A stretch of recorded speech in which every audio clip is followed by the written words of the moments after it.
Hey, Richard.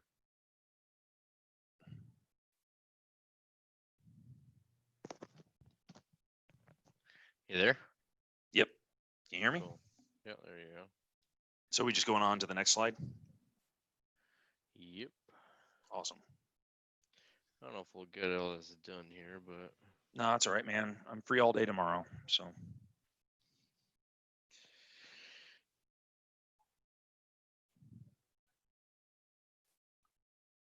Just found out this dude on Twitter that I've been following for a long, long time who's been given a lot of like good knowledge and just straight up facts, and he ended up with leukemia. oh dang. Yeah, man. Found out this morning, he's like, I thought I was sick with an infection, but my kidneys were shutting down from leukemia. He thought he had a kidney infection, right? Jeez. Yeah, so he went straight into the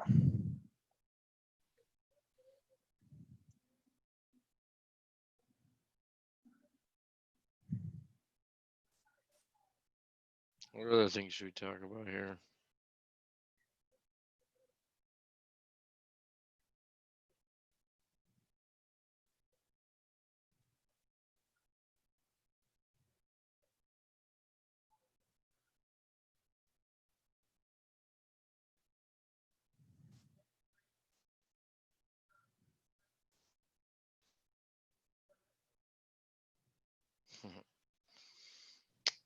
Okay.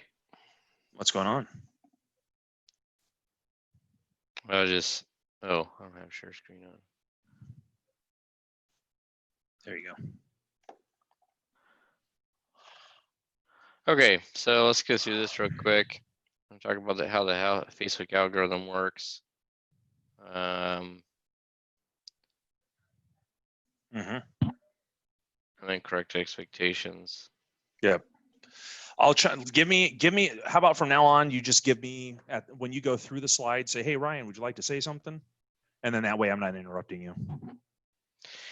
Yeah, that's fine. Interruption. Yeah. I'm fine with interruption because it All right, sounds okay. a All little right. more If you're natural. cool with that. Yeah. Yeah. That's what I think. Jump in. Yeah. Yep. All right. Okay.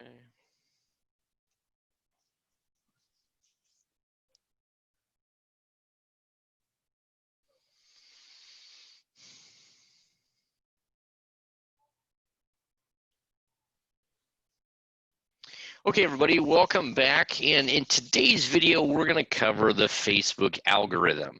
Now, the reason why we want to cover this is because the Facebook algorithm is fairly complex. And for a lot of people that have never done any type of advertising, they really don't know what to expect when they put an ad. Like, what is Facebook utilizing to target all this kind of stuff? Or what are they using to put this ad that we want to digital billboard in front of these people? Well, like we talked about in the last video, Facebook knows more about us than we do. And you combine Facebook and Google, and it's pretty scary the amount of knowledge and things that they can predict based upon the actions that we take. Hey, And Richard, so, I have a question for you. I apologize to interrupt this quick into this slide, but I think it's pertinent. This is a question that every person needs to ask themselves who are in this situation, because we're trying to give them knowledge that they didn't know existed. Because that's the key. When you can understand how this works, you can then make decisions to make your current situation better, because what knowledge is power. And so, many times for me, I've been away from my phone and I felt a buzz in my pocket, right? Oftentimes I ignore it. I know other people have felt this. Richard, have you ever felt that? mm-hmm. Have you ever felt that buzz in your pocket and then gone back to your phone and realized you had a new notification? Right. So it goes deeper than just what you see. It's a physiological response. It's called dopamine feedback loops, and we'll get into that in the advanced lessons. Sorry, Richard. I just wanted to lay that out on the table. Yeah, so what Facebook, the reason why we're bringing this up is for a couple of reasons. Is number one, what are they doing with all these data points? Okay, well, one, when we first launch an ad, right, at the very beginning, one of the things that Facebook looks at is what targeting that we're giving it. What are the basic levels of that person that we want to target? So maybe where they live, maybe how old they are, 35 to 50, maybe the fact that they have children, that kind of stuff. And so we give that information to Facebook, and Facebook says, all right, great. I'm going to take your digital billboard. I'm going to put it in front of these type of people that you're telling me. But then what it's going to do is Facebook has millions of points. When I go back to this, when I say millions of points of data on of us, it is, we're not joking. Like, they have so much information about what we do, it's ridiculous. And so they take. What was the? I knew the name of it earlier this fall. What was the name of the? Oh, the hack that Facebook got involved in. Can't remember. Oh man, I can't remember it. It was shoot! It had to deal with the 2016 President Trump election, and they released over, I think it was 32 million data points per person. And it was the Cambridge Analytica scandal. Oh yeah, exactly, and that just goes to prove. I mean, when we're talking about millions, 32 million data points per person. Oh no, I take that back. Sorry, 5,000 data points per person. 32 million people, or more. It was astronomical. But that's Cambridge Analytica.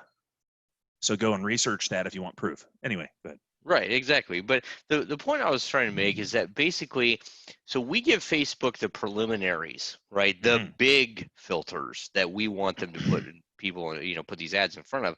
The second piece that they do is with all those other ones that they've got on us, right? They start drilling down as people take action. So if somebody goes in and clicks, okay, yes, I would like to quote, and they put their information in, well, guess what? Facebook looks at that person and looks at the fields that we've given it. Okay, we want to talk to this, kind of umbrella group of people, but then they start drilling down to what do they have in common with all these other people to get them to take action. Maybe the fact that they were online searching for life insurance, maybe the fact that they have interests in things, maybe just the timing of the things that they're searching on, the things they're commenting on, liking on, all that kind of stuff that none of us actually see that actually happens. Facebook records all of it and starts putting together this master list of, this is the exact person that we need to put it in front of. With all of these, we give them 15 filters. They take a look at that and go to the other 5,000 and say, all right, how can we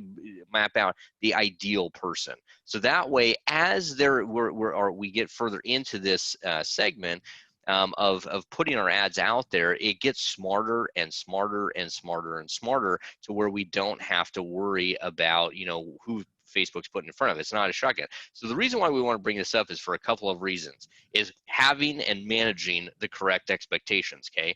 So sometimes, and Ryan mentioned this in our first video, is our goal is $8 to $12, right? Our goal really is to even get it lower. I mean, if we see leads down in the $1 range, $3 range, 4 to 6, on a consistent basis in different areas for different things, right? But if our goal is 8 to 12, when you first get started, you are brand spanking new. You have no idea what you're doing. And I understand you're going through a course and we're going to help you go through the whole thing, but there's still a learning curve. Like, you just don't pick it up on phase one, like boom, right? And you have to understand that. So if you go through and we start running ads and you go through the whole process and you at first, you're getting $20 leads. $25 leads. Let's say the first lead you get is $70, right? That sounds really scary. You're like, oh my gosh, right? Well, what if after your $7 lead, now you got a $30 lead and then a $10 lead and then an $8 lead and then you stayed at $8, right? Well, for a lot of people, the problem is they don't know that Facebook algorithm, the reason why we're going on this whole video, is still learning. Right? So just because you get a $70 lead or a $20 lead, or even let's just say you get a lead out of the gate at $1, it doesn't matter. That does not tell the whole campaign, right?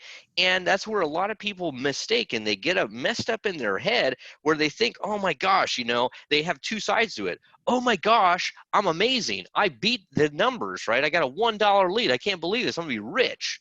And then we got other people over here that their first lead was 36 bucks, and they think, might as well just can it. I'm gonna go sell something else, right? And you have to have that, kind of ingrained in your head. Okay, what are we expecting? How long is it going to take?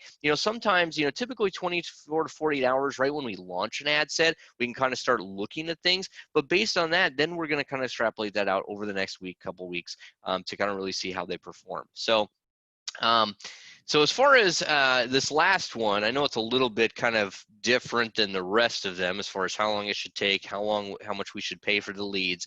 Is one of the things I want to maybe dispel, if that's the right word, is the fact that just because you are taking control of your whole lead process, and you're not purchasing leads from all the vendors that you get all the leads and they don't know why you're calling them, and it's not even the right people, and all those, they thought that you were getting a free iPad, all that crap, right? Yeah. Just because you take control of your lead gen does not mean that everybody that you get as a lead, somebody, Joe Schmo goes online and fills it out, does not mean he's going to answer the phone. Why? Because people don't answer the phone in today's world unless they know who you are, and half the time they don't even do that. They still ignore you. And so the thing about what we're going to talk about at the end is the automation, and understanding that just because we're taking control of it, we still have to have processes. This is not the end all be all, the golden goose. Okay, hey, if I learn how to do this one thing, poof, my business is taken care of. It's not the way it is. This is a piece of the puzzle. It's a very important piece of the puzzle, but you have to make sure that you have the correct expectations. So as you're going through this, just because you're paying $8 to $12 a lead and you're generating does not mean you're going to convert 100% of them at all. I mean, the 100% of them weren't even going to answer the phone, right? They're not even going to claim they even know who you are. So anyways, Ryan, you want to add anything to this piece at all? Yeah, the first 24 hours is really your best bet, because in that 24-hour period, you're going to find out if your first ad gets approved or not. Just like you said, I mean, it's that trial period where you have to prove that you're there to spend some money, right? So you may get lucky and you may get your first ad approved. You may get a lead for 12 bucks, 15 bucks, 8 bucks, somewhere in that range. But if you, like I said before, if you create your first ad and you publish it and you don't get any leads at all, or maybe you get one and it's a $30 lead, don't let it discourage you, because this is the basis of how to take your marketing on Facebook and bring it up through a successful strategy. But you have to start at the bottom and give Facebook proof that you're not a bot, or that you're not a spammer, or that you're not out there just to make a quick buck. They like people who are patient. Does that make sense? Right. Absolutely, it does. And that's the thing is this game of generating leads, guys. This isn't something that for a lot of people just flip on and then all of a sudden tomorrow we're just off and going. It takes a little bit of time. But here's the thing: what else are you going to do? And that's one of the things that I talk to a lot of agents about. Is we've been in this game on the lead side for 10 years. I've been in the insurance space for 15 total, or right around there. And the amount of stories that you hear from people always trying to find a new way to market, or a new lead vendor that's going to sell them on the same bullshit that the last lead vendor told you, and it's the same crap. Well, guys, we've been behind the scenes for 10 years. We know exactly what's happening. And most of the lead industry, 85% of it, is absolutely 100% garbage. And if you're gonna stay in the industry and you're gonna sell, you have to have leads. And to think that you're just gonna always be relying on referrals, or things are just gonna happen. No, you got to take control of it. And this is what we're giving you. Not only are we going over Facebook today, but in our future courses, we're also going over YouTube and Google and other platforms, to where you have a system where you can generate your leads on demand, and you don't have to worry about somebody else generate them for you. So if you don't have anything else, Ryan, I think we just wrap up this video and we'll go to the next one. Yep, sounds good. All right, guys, see you next video. Bye.